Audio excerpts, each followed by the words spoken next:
መዛሙርቱ የሽማግሌዎች ነው ያቃልላሉ። አዎ ምግብ ሲበሉ እንኳን እጃቸውን አይታጠቡ። አዎ ይሰው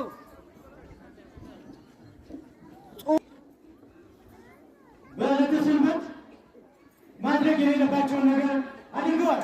አድርገዋል እንጂ ይሰው በብሔር ዘመን ያጋሉት አለቃ ካልሆነ ይህን ማድረግ አይችልም።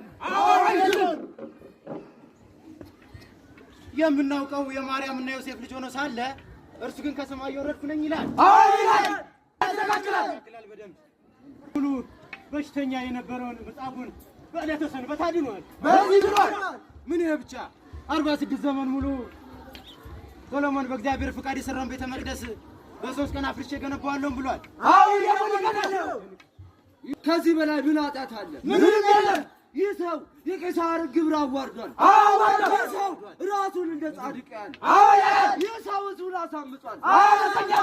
ይህ ሰው አመፀኛ ነው።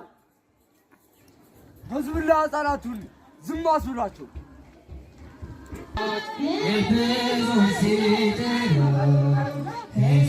ሕፃናት በሙሉ በአንድነት